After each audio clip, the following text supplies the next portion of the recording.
წონის დაკლება მარტივი რომ არა, ეს ყველას გვესმის. საჭიროა იცოდე, რომელი საკვები უნდა ჭამო, რა რაოდენობით, როგორ უნდა მოამზადო. ამას გარდა საჭიროა კალორიული დეფიციტის შექმნაც, მაგრამ ბევრს კალორიების დასაცავად არც დრო აქვს და არც სურვილი. ამ ვიდეოში გასწავლი ჯანსაღი კვების მარტივ მეთოდს, რომელიც დაგეხმარება წონის დაკლებაში კალორიების დათვლის გარეშე. ძალიან ბევრი ვიდეო მხდება სოციალურ მედიაზე, სადაც ხალხი ლაპარაკობს სხვადასხვა საკვებ პროდუქტზე და ამბობენ, რომ კონკრეტული საჭმელი ან ძალიან კარგია ჯანმრთელობისთვის და თითქმის მაგიური ეფექტები აქვს, ან ძალიან ცუდი და თუ შემთხვევით სადმე ერთი ლუკმა შევჭამეთ, რაც კი დაავადებები არსებობს, ყველა ერთდროულად დაგვემართება. ასეთი რამ აბსოლუტურად ყველა პროდუქტზე შეიძლება მოისმინო. მაგალითად, მსმენია, რომ ხილი ასუქებს. Postnეული მომწამლავ ნივთიერებებს შეიცავს. ხორცი გულ-სისხლძარღვთა დაავადებების რისკს ზრდის და ასე შემდეგ. ერთი სიტყვით ისეთი ვითარება იქმნება, რომ ჩვეულებრივი ადამიანისთვის ძალიან რთულია ჯანსაღი და არაჯანსაღი საკვების ერთმანეთისგან გარჩევა. სინამდვილეში ყველაფერი ბევრად უფრო მარტივადაა და საერთოდ არაა საჭირო ათასობით პროდუქტზე სათითაოდ ინფორმაციის მოძიება იმისთვის, რომ ჯანსაღად იკვებო. უნდა ვიცოდეთ საკვების მხოლოდ 4 კატეგორია და ყოველ კვებაზე შეგვიძლია ამ კატეგორიებიდან ავირჩიოთ თითო. ესენია ცილები, პოსტნეული, ხილი და ბურღულეული და ჯანსაღი ცხიმები. ცილები მნიშვნელოვანია კუნთის გასაზრდელად და შესანარჩუნებლად. თან სხვა პროდუქტებთან შედარებით უფრო ნაყროვანია და შიმშილის გრძნობას ამცირებს. პოსტნეული ვიტამინებისთვის და მინერალებისთვის. პოსტნეულის პლუსი კიდევ ის არის, რომ მოცულობით მეტია, მაგრამ კალორიები ცოტა აქვს. ანუ მეტ საჭმელს ჭამ, მაგრამ ამ საჭმელში ენერგეტიკული ღირებულება ნაკლებია. ხილი და ბურღულეული ნახშირწყლებისთვის და ჯანსაღი ცხიმები ზოგადი ჯანმრთელობის შესანარჩუნებლად. ყოველ კვებაზე შეგიძლია ამ 4 კატეგორიიდან აირჩიო ნებისმიერი პროდუქტი და შექმნა შენთვის სასურველი კერძი. მაგალითად, ცილებიდან ქათმის ფილე, პოსტნეულიდან კიტრი და პომიდორი, ბურღულეულიდან ბრინჯი, ცხიმიდან ზეითუნის ზეთი. შეგიძლია გამოიყენო ნებისმიერი მწვანელი და სანელებელი გემოს გასაუმჯობესებლად. საერთოდ არაა საჭირო შიმშილი ან ყოველდღე მოსაწყენი კერძების ჭამა. თუ ძირითადი პროდუქტები ჯანსაღია და რაოდენობა გათვალისწინებული, მაშინ ერთადერთი შემზღუდავი ფაქტორი არის შენი კრეატიულობა და საჭმლის კეთების უნარი. ყველა მისედაც იცის ინტუიტიურად, რომელია ჯანსაღი საკვები და რომელი არა. ადამიანების უმეტესობას რომ ვკითხოთ, რომელი უფრო ჯანსაღია, სამმაგი ჩიზბურგერი ექსტრა ყველით თუ გრილზე შემწვარი ქათამი სალატთან ერთად, მე მგონი ბურგერს არავინ არ აიჩევს. მაგრამ სხვადასხვა მითი ინტერნეტზე უფრო და უფრო ართულებს ამორის ერთმანეთისგან გარჩევას. ამიტომ შევადგინე სია, რომელიც შეიცავს ჯანსაღი საკვების ჩამონათვალს 4-ვე კატეგორიიდან. ეს სია სრულიად უფასოა, უბრალოდ დამაფოლოვე და მომწერე Instagram-ზე ან Facebook-ზე და გამოგიგზავნე.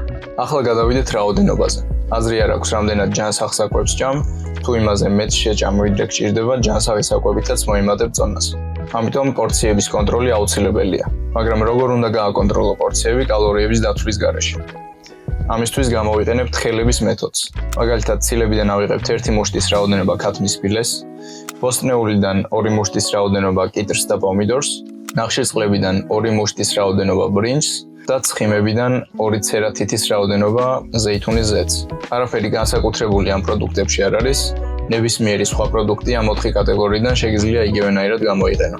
ხშირად მეკითხებიან ხოლმე კონკრეტულ საჭმელზე, მაგალითად, რომელი არის უკეთესი, ბრინჯი თუ წიწიბურა. სიმართლე ისაა, რომ ორივე კარგი არჩევანია და არაფერი განსაკუთრებული არც წიწიბურაში და არც ბრინჯში არ არის. საერთო ჯამში როგორი კვებები უფრო მნიშვნელოვანია, ვიდრე რომელიმე იდეალური პროდუქტის ძებნა. იმიტომ რომ ასეთი პროდუქტები არ არსებობს. ასე მარტივად შეგიძლია შეადგინო ჯანსაღი კერძები ზედმეტი ნერვიულობის და დათვლის გარეშე. რატომ მუშაობს ასეთი კვება ადამიანების უმეტესობისთვის? ბევრი ჩვენგანისთვის ჯანსაღი კვება მნიშვნელოვანია, მაგრამ სხვადასხვა მიზეზების გამო ხშირად დრო არ გურჩება ყველაფრის იდეალურად გასაკეთებლად. მარტივიც არა იმის გაგება რა უნდა ჭამო და რამდენი. ეს მეთოდი ძალიან მარტივი შესაძლებელია ყოველდღიურ ცხოვრებაში, ისე რომ მთელი დღე საჭმელზე არ ფიქრობდე. უბრალოდ იყიდი ჯანსაღ პროდუქტებს, რომ სახლში ყოველთვის გქონდეს კარგი ინგრედიენტები და ყოველ კვებაზე ამ 4 კატეგორიიდან აირჩევ ერთ-ერთს. დაახლოებით გაზომავ რაოდენობას მუშტების და თითების დახმარებით და ეგ არის. არანაირი სასწორი და კალორიების დათვლა არ გჭირდება. კარგი ის არის, რომ როცა იცი უკვე როგორ გამოიყურება ჯანსაღი საკვები და პორციების რაოდენობას დაახლოებით დამახსოვრებული გაქვს, ნებისმიერ გარემოში შეგიძლია ჯანსაღად იკვებო. მაგალითად, რესტორანში თუ მიდიხარ და არ გინდა დიეტა და არ ღვიო, შეუკვეთავ რომელიმე ნაკლებად ცხიმიან ცილას, პოსტნეული სალათას და რომელიმე ნახშირწყალს. ასე არც გართობას გამოტოვებ და არც დიეტა გაგიფუჭდება. ახლა განვიხილოთ ასეთი კვების დადებითი და უარყოფითი მხარეები. და თან გეტყვით რა შემთხვევაში გამოგადგებათ ასეთი კვება და რა შემთხვევაში არა. ჯერ დავიწყოთ უარყოფითით. მთავარი მინუსი არის ის, რომ ასეთი კვება ნაკლებად ზუსტია. გევზომავთ ულუფებს მუშტების და თითების დახმარებით, რაც ბევრისთვის საკმარისი იქნება, მაგრამ გამონაკლისებიც არსებობს. ყველას სხეულის პროპორციული ზომის ხელები არ აქვს. უზუსტობა ხელს გვიშლის რამოდენიმე რაღაცაში. პირველი არ გვეცოდინება ზუსტად რამდენ კალორიას ვიღებთ ყოველდღიურად. ხელების გამოყენება პორციების გასაზომად ისედაც სუბიექტური საზომია. ამიტომ განსაკუთრებულად არაზუსტი იქნება იმ დღეებში, როცა სწორი კვება გვეზარება.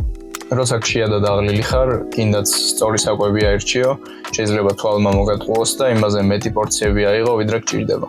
სასტორის შემთხვევაში ეს პრობლემა არ არის. სასტორზე უბრალოდ წერია წონა გრამებში და ყოველთვის იცი მეტს ჭამ თუ ნაკლებს. მეორე პრობლემა ის არის, რომ არ გეცოდინება რამდენ გრამ ცილას იღებ ყოველდღე. თუ ვარჯიშობ და კუნთის მომატება გინდა, ან წონას იკლებ და კუნთის შენარჩუნება გინდა, მაშინ საკმარისი ცილის მიღება ძალიან მნიშვნელოვანია. ამიტომ ჯობია იცოდე რამდენ გრამ ცილას იღებ ყოველდღე. ამ მეთოდით ამის გაკეთება შედარებით რთული იქნება. თუ სპორტსმენი ხარ და მაქსიმალური შედეგის დადება გჭირდება, ან ვარჯიში შენთვის უბრალოდ ჰობია, მაგრამ სერიოზულად უდგები საქმეს, მაშინ ეს დიეტა შენთვის არაა. ახლა გადავიდეთ დადებით ნაწილზე. პირველი პლუსი ის არის, რომ ასეთი კვების სტილი ძალიან მარტივია. როცა ისეთი ჩვევის შეცვლას ცდილობ როგორც კვება, მაშინ ყველაფერი უნდა გააკეთო ამ ჩვევის გასამარტივებლად. სწორი კვება დასაწყისში მარტივი არაა. ამიტომ, რაც შეიძლება ადვილი დავალება უნდა მისცე საკუთარ თავს, იმისთვის რომ გაკეთება არ დაგეზაროს. იდეალური დიეტაც უშედეგო იქნება, თუ ვერ შეძლებ ამ დიეტის შესრულებას. ამიტომ თუ ახლა იწყებ და კალორიების დათვლა და საჭმლის აწონვა ზედმეტ დაბრკოლებად გეჩვენება, მაშინ ჯობია ასეთი დიეტით დაიწყო. ზოგადი ჯანმრთელობისთვის ასეთი დიეტა სრულიად საკმარისია. თუ განსაკუთრებული მიზნები არ გაქვს, მაგალითად სპორტსმენი არ ხარ და შენთვის იდეალურ ფორმაში ყოფნა პრიორიტეტი არ არის, მაშინ შეგიძლია ასეთი დიეტა გააკეთო. რომ შევაჯამოთ, თუ განსაკუთრებული მიზნები გაქვს, განსაკუთრებული კვებაც დაგჭირდება. უფრო ზუსტად გაწერილი კალორიების და მაკრონუტრიენტების რაოდენობით. ამისთვის დამიკავშირდი Instagram-ზე. თუ უბრალოდ ჯანსაღი კვება გინდა და დიდი დროის და ძალისხმევის დახარჯვა არ გსურს, შეგიძლია ეს მეთოდი ცადო. ჭარბი წონა თუ გაქვს, ესეც საკმარისი იქნება დასაწყისში ცხიმის დასაკლებად. ჯანსაღი საკვების ცხრილისთვის მომწერე Instagram-ზე და Facebook-ზე. დღეისთვის სულ ეს არის. კომენტარებში დაწერეთ, რა თემა გაინტერესებთ ყველაზე მეტად შემდეგისთვის. თუ მოგეწონა ეს ვიდეო, დაალაიქე და გამოიწერე არხი, რომ არ გამოტოვო შემდეგი.